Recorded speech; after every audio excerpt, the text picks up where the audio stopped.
먼저 요한복음 14장 26절의 말씀을 제가 받들어 봉독한 후에 연이어서 16장 13절에서 15절 말씀을 봉독하겠습니다. 보혜사 곧 아버지께서 내 이름으로 보내실 성령 그가 너에게 모든 것을 가르치고 내가 너에게 말한 모든 것을 생각나게 하리라. 16장 13절에서 15절 말씀입니다. 그러나 진리의 성령이 오시면 그가 너희를 모든 진리 가운데로 인도하시리니 그가 스스로 말하지 않고 오직 들은 것을 말하며 장래 일을 너희에게 알리시리라. 그가 내 영광을 나타내리니 내 것을 가지고 너희에게 알리시겠습니다.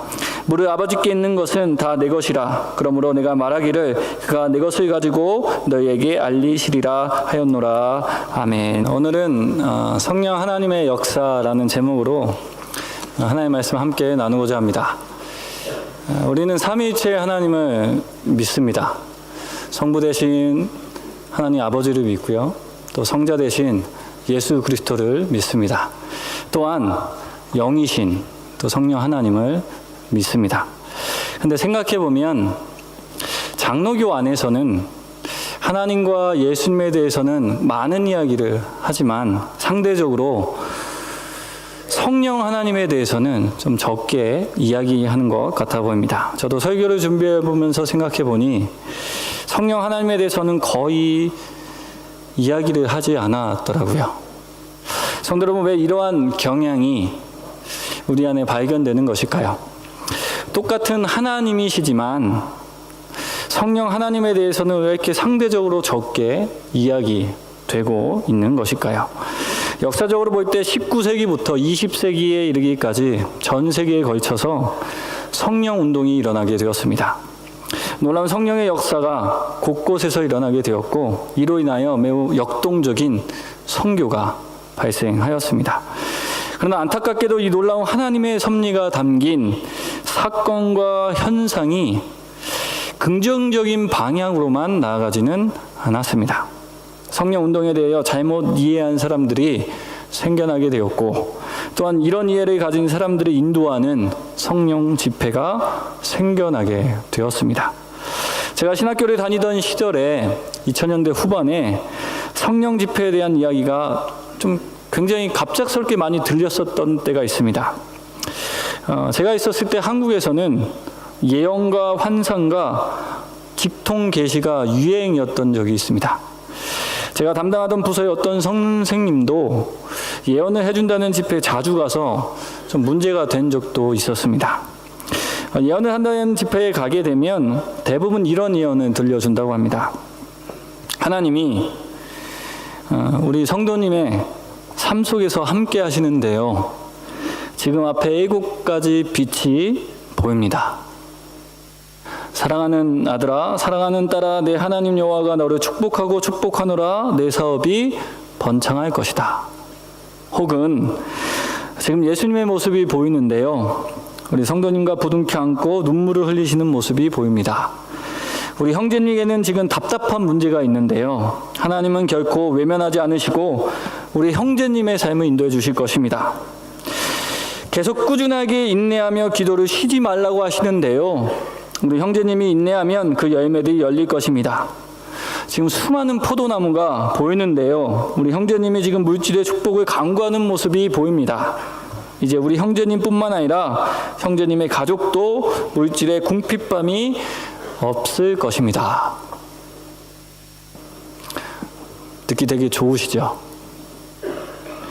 물론 이러한 내용을 있는 그대로 받아들이지 않는다고 할지라도 대부분의 예언이 이런 식으로 행하여지고 있다는 사실은 우리가 부인할 수 없을 것입니다. 그리고 이런 예언 중에 사실 실제로 이루어지는 예언은 거의 없다고 하죠.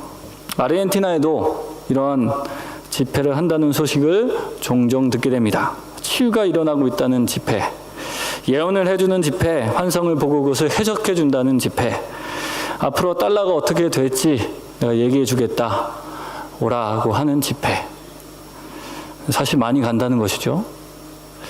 성도 여러분, 우리가 성령 집회가 있다는 소식을 듣습니다. 종종 듣습니다.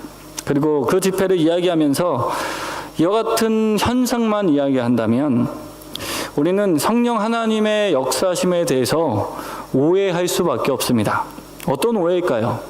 성령님은 신비하고 놀라운 방법으로만 역사하시는구나. 앞으로 어떤 일이 일어날지 알려주시고 그렇게 성령 하나님을 보여주시는구나 라고 생각하게 되는 것입니다. 그리고 이런 오해가 생기면 두 가지 극단적인 입장이 생겨납니다. 하나는 오해를 더 강력하게 받아들이고 믿는 것이죠. 그래서 기적과 예언과 환상만이 성령 하나님의 임재다, 역사다, 증거다라고 말하며 믿는 것입니다. 또 다른 입장은 기적과 같은 성령 하나님의 임재는 이제 더 이상 없다. 기적은 없는 것이다. 기적 중지론자가 되는 것이죠. 그리고 알고 모르게 우리는 이 양극단의 입장을 또 영향을 받게 됩니다. 그래서 성령 하나님에 대해서는 이야기하기가 좀 어렵습니다. 이야기하면 또 이상한 사람처럼 보일 것 같고, 또 이야기하면 또 잘못되고 또 잘못된 내용을 전달하는 것 같고, 그래서 우리 마음속에 또 제 마음속에 성령 하나님에 대해서 언급하는 것이 그렇게 필요하지 않을 것 같다라는 생각으로 설교를 안 하게 되는 것이죠. 저는 두 입장이 다 성령 하나님의 임재와 역사를 적절하게 해석하지 않는 입장이라 생각이 됩니다. 성도 여러분, 하나님은 예언과 환상을 통해서 분명히 역사하실 수 있으십니다. 그런 방법을 우리는 부인할 수 없죠. 때때로 하나님 우리가 예상하지 못하시는 방법으로 일하실 수 있습니다. 그러나 대부분의 예언과 환상과 꿈과 지통 계시는 마음속에 즉흥적으로 일어난 감동이나 느낌 또는 예측을 말하는 것일 뿐입니다. 또한 그것이 주님이 주신 말씀이라 누가 100% 확실히 알 수 있겠습니까? 물론 그런 느낌을 받았을 때 그것이 하나님이 주신 마음이라 생각할 수는 있습니다. 주시는 깨달음일 수도 있습니다. 그러나 그것을 큰 소리로 이야기하거나 다른 사람에게 마치 그것이 하나님의 계시이고 말씀이라고 이야기하는 것은 올바른 태도가 아닙니다. 왜냐하면 이는 성경이 증언하시는 성령 하나님에 대한 내용이 아니기 때문입니다. 성도 여러분, 성경에 보면 예언과 직통 계시에 대하여 말하는 사람이 있죠. 사도 바울입니다. 사도 바울은 고린도전서 14장에서 분명 예언의 은사를 사모하라 말씀하셨습니다. 그러나 여기서 예언이라는 것은 우리가 일반적으로 생각하는 그 예언이 아닙니다. 여기서 예자를 한자로 표기하면 미리 예자가 아니라는 것이죠. 이 예자를 한자로 보면 맡길 예자입니다. 그 하나님의 말씀을 맡기시는 것이죠. 그렇다면 예언은 앞으로 일어날 일을 점치는 것이 아닙니다. 지금 이 사람에게 필요한 말씀, 지금 이 상황 속에서 필요한 하나님의 말씀을 맡기시는 것이죠.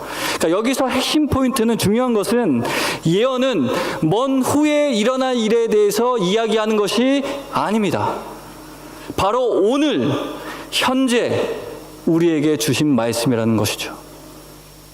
또한 예언은 하나님의 말씀과 동등한 권위를 가지는 것도 아닙니다.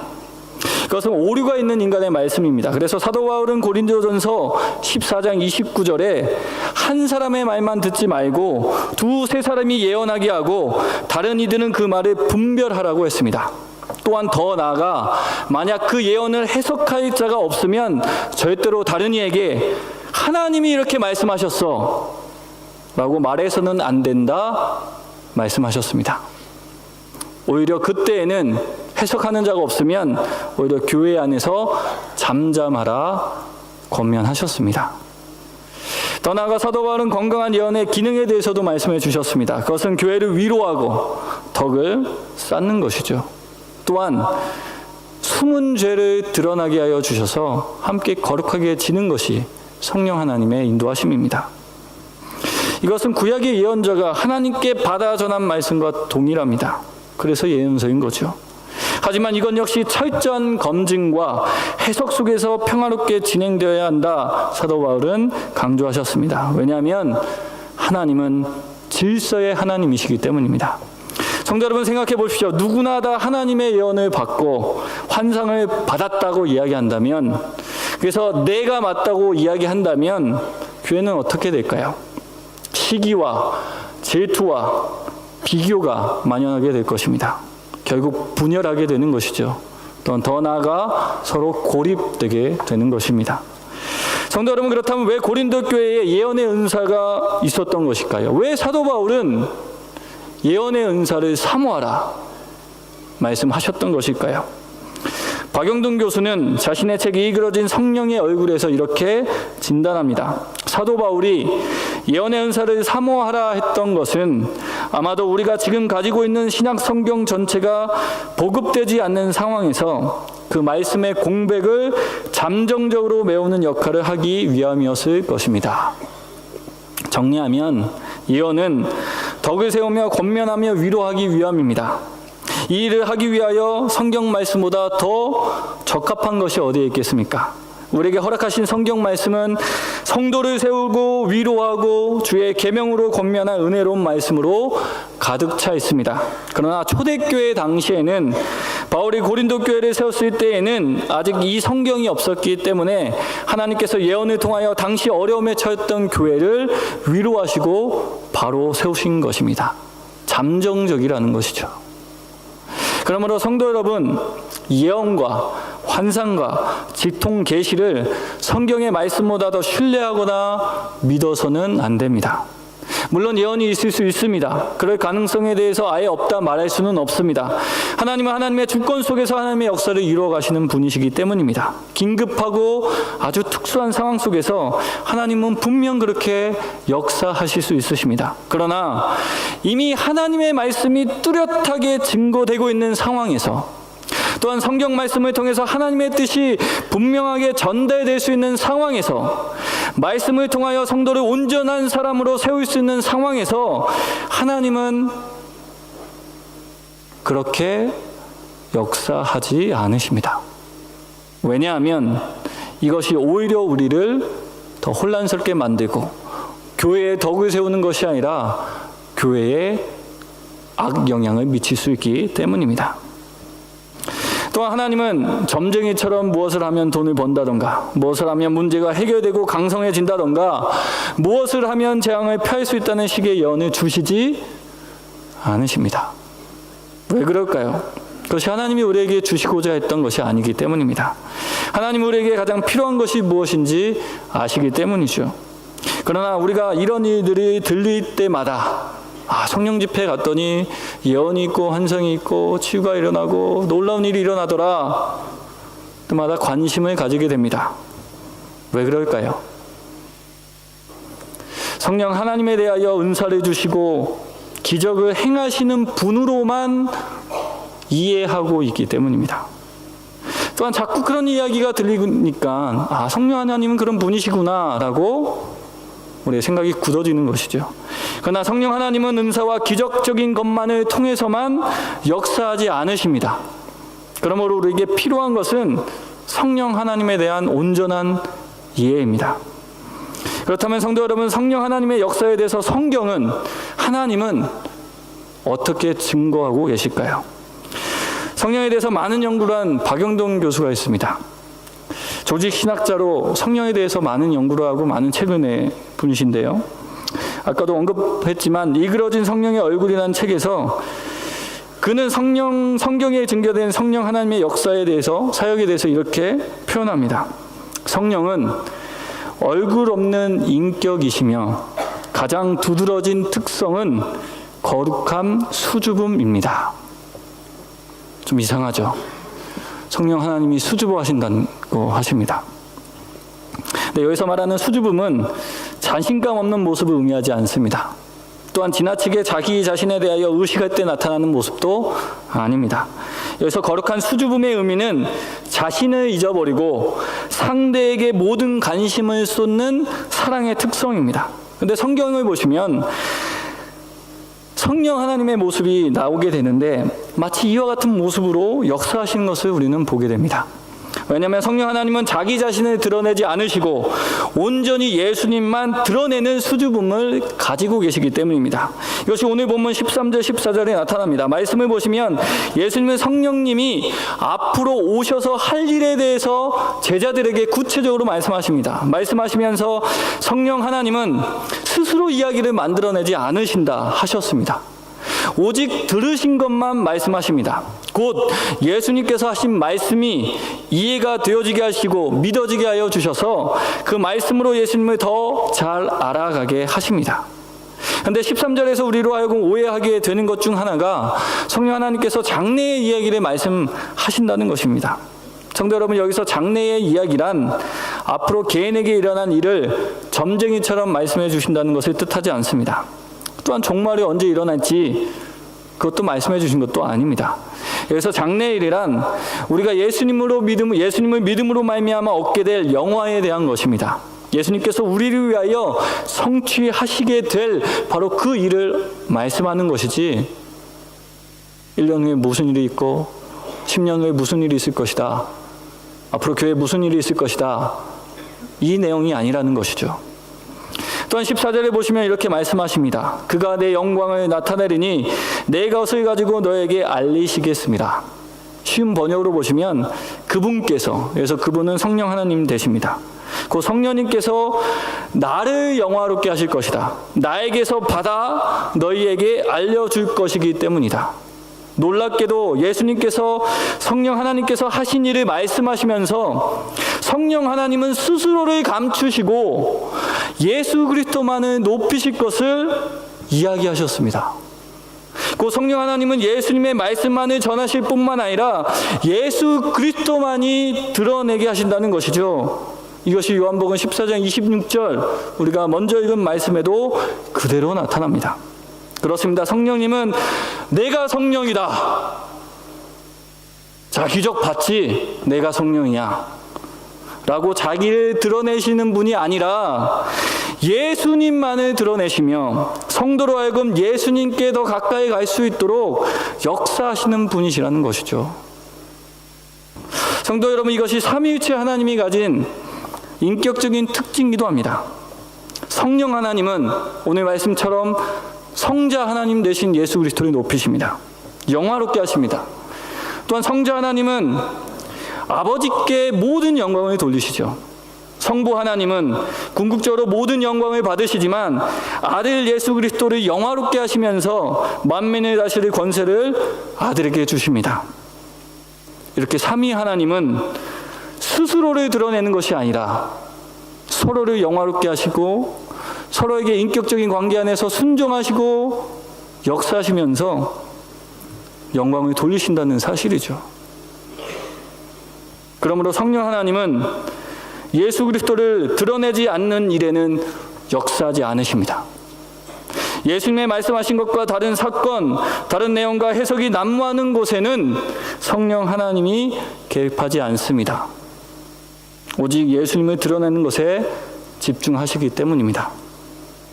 그러나 요즘 일어나는 성령 운동을 보십시오. 정말 예수 그리스도만이 드러나고 예수 그리스도만이 영광을 받으시나요? 아니면 소위 성령 운동하는 사람만이 드러나고 있는 것은 아닌가요? 사실 성령 운동이란 말도 잘못된 말입니다. 왜냐하면 성령님은 자기 자신을 드러내는 일을 오늘 말씀을 통해서 분명히 하시지만 그런 일을 하지 않으시기 때문입니다. 그분은 오직 예수님만 영화롭게 하십니다. 그래서 성령 운동이 아니라 예수 운동입니다. 이러한 측면은 사도행전에 그대로 나타납니다. 오순절에 성령을 받은 사람들은 여러 가지 은사를 받습니다. 지금도 은사를 하나님이 주십니다. 그러나 이 성령의 임재는 은사를 받은 것에 그치지 않습니다. 2장에 성령의 강력한 임재를 경험한 베드로는 예수 그리스도가 주님이시며 구원자이심을 선포하십니다. 이에 3,000명이 복음을 믿고 회개하며 세례를 받았습니다. 2장의 핵심은 베드로가 놀라운 일을 했거나 제자들이, 사도들이 성령을 받았다고, 은사를 받았다는 것에 그친 것이 아니라 예수 그리스도가 주님이시고 메시아고 그리스도임을 증거하는 것에 있었다는 사실이죠. 그게 성령 하나님의 목적이십니다. 사도행전 3장에 나타난 베드로와 요한의 이적도 동일한 맥락에서 이해되어져야 합니다. 이 이적의 핵심은 은과 금은 내게 없거니와 나사렛 예수 그리스도의 이름으로 걸으라 했습니다. 나사렛 예수 그리스도의 이름이 드러나고 그분을 통해서 영광받고 연약한 자가 세워지는 것, 그것이 성령 하나님의 일하심이 것이죠. 성령 하나님의 놀라운 역사는 예수님이 그리스도라는 것을 드러낼 때 나타났습니다. 곧 예수님만 영광 받으시는 곳에 성령의 역사가 강하게 나타난 것입니다. 사람이 영광 받는 게 아닙니다. 한 사람이 특출나서 그 사람을 믿으면 된대, 혹은 우리가 생각하지도 못하는 너무나 놀라운 일이 일어나서 마치 그 현상만이 하나님의 역사인 것처럼, 성령 하나님은 그렇게 인도하지 않으십니다. 그 역사가 반드시 예수 그리스도로 이어지게 하십니다. 이와 같은 성령 하나님의 역사는 사도 바울이 이방인에게 복음을 전할 때도 동일하게 일어납니다. 그렇습니다. 성령 하나님께서 역사하시는 곳에서는 오직 예수 그리스도와 그의 복음이 전파됩니다. 그 중에서도 성령 하나님은 무엇보다도 예수 그리스도의 십자가가 바르게 이해되어질 수 있도록 인도하십니다. 요한복음 16장 8절 말씀과 같이 성령 하나님은 죄와 의와 심판에 대하여 말씀하시며 세상을 책망하시는 분이시기 때문입니다. 성도 여러분, 성령 하나님이 행하시는 가장 핵심적인 사역과 역사는 예수님의 십자가가 나의 죄를 위한 십자가임을 알게 하시는 것입니다. 믿게 하시는 것입니다. 뿐만 아니라 나의 옛 죄가 그것에 못 박혀 죽었다는 것을 믿게 하시고 고백하게 하시는 것입니다. 더 나아가 성령 하나님은 우리와 끝날까지 함께 하셔서 예수님이 우리를 위하여 행하신 의를 바라보게 하십니다. 의지하게 하십니다. 그 의와 진리를 기억하게 하여 주셔서 생명의 길로 나아갈 수 있도록 우리를 도우십니다. 그러므로 그 어떤 신비로운 일이 있다 해도 예수 그리스도의 복음과 십자가와 부활, 예수 그리스도의 주되심과 구원하심, 그 은혜와 사랑의 충만함이 밝히 드러나고 증거되지 않는 곳에는 성령 하나님이 계시지 않는 것입니다. 바로 여기에 성령 하나님의 역사하심을 이해하는 중요한 포인트가 있습니다. 성령 하나님께서 오직 예수 그리스도만을 드러내게 하시고 십자가를 믿게 하시며 오직 예수님에게만 영광을 돌리신다면 성령 하나님은 우리가 기대하고 생각했던 방식으로 역사하지 않으실 수 있는 분이십니다. 과감하고 파격적으로 역사하실 수도 있지만 조용히 잠잠히 역사하실 수도 있습니다. 성도 여러분, 목회자의 입장에서 이 자리에 강력한 성령의 역사가, 그러니까 일반적으로 생각하는 그런 역사가 일어나서 많은 사람들이 구름대같이 온다면 정말 좋겠죠. 여기가 사람으로 가득 차고 함께 예배드리고 기적과 예언이 나타나서 여기 모든 성도님들이 이 어려운 와중에 모든 일이 잘 풀리시고 불황이 없고 잘 살게 된다면 다 좋은 것이죠, 사실. 그러나 그것이 정말 하나님이 바라시는 것일까요? 우리의 신앙의 핵심이 그렇게 되어지는 것에만 있을까요? 우리는 무엇을 바라보고 신앙생활하고 있고 하나님을 믿고 있는지요? 정말 그것만이 하나님을 믿는 믿음으로 온전하게 세워지는 것일까요? 하나님께서는 이 땅에 구원의 역사를 이루시고 이 땅에 하나님의 나라를 세우시고 교회를 세우실 때에 많은 사람들이 우리로 볼 만한 화려한 방식으로 이루지 않으셨다는 것이죠. 예수님 당시 모든 사람이 기대하고 바랬던 그 영화로운 일로 하나님의 역사를 완성하지 않으셨습니다. 하나님은 철저하게 십자가의 길을 걷게 하셨고 그 길을 통하여 부활의 소망과 영광을 얻게 하여 주셨습니다. 물론 기적적인 역사가 일어나 신앙에 대하여 마음이 열릴 수 있습니다. 기적이 없다는 것이 아닙니다. 저는 기적 중지론을 이야기하는 것이 아닙니다. 하나님 그렇게 역사하실 수 있습니다. 출발점이 될 수도 있습니다. 그러나 거기서 멈춰서 오직 그러한 현상만이 성령 하나님의 역사라 생각해서는 안 된다는 것이죠. 신앙의 내용이 이와 같은 것으로만 채워져서는 안 됩니다. 왜냐하면 성령 하나님의 역사는 예수 그리스도를 바라보게 하셔서 예수님이 가셨던 그 길을 가게 하시는 것에 있기 때문입니다. 성도 여러분, 그 길이 무엇입니까? 예수님이 우리에게 보여주셨던 그 길이 무엇입니까? 하나님이 허락하신 자신의 십자가를 지고 자기를 부인하며 하나님께서 약속하신 소망과 영광을 바라보며 지금의 삶을 살아가는 것이죠. 이것은 곧 죄에서 자유케 되어지는 것을 의미합니다. 나를 의롭다 하시고 온전하게 하실 하나님의 역사에 따라 점진적으로 거룩해져 가는 것입니다. 또한 내 삶에 예수님을 믿음으로 이미 임한 하나님의 나라를 바라보며 나의 삶에 일어난 일에 대해서 믿음으로 반응하고 응답하고 그렇게 때론 연약한 모습이지만 주님 붙잡고 살아가는 것이죠. 이것은 곧 하나님을 사랑하고 하나님께서 사랑하신 것을 나도 사랑하고 또 사랑하게 되어지는 것이죠. 이웃을 사랑하게 되어지는 것입니다. 교회를 사랑하게 되어지는 것입니다. 교회로 함께 하신 지체를 사랑하게 되어지는 것입니다. 서로에게 관용을 베풀며 용서하며 받은 사랑을 나누는 것입니다. 서로 복음을 즐겁게 이야기하고 그 은혜가 누려질 수 있도록 서로 돕고 보호해 주는 것입니다. 이것이 예수 그리스도를 통하여 우리에게 보여진 생명의 길, 신앙의 길, 우리의 삶입니다. 그러나 잘못된 성령 운동은 이 십자가를 통과하지 않습니다. 자기 부인과 복음의 은혜를 생략해버립니다. 화려한 성취만을 갈망합니다. 자기 영광을 드러냅니다. 하나님의 영광이 아니라 사람이 영광받게 합니다. 특정 사람이 중심이 되게 합니다.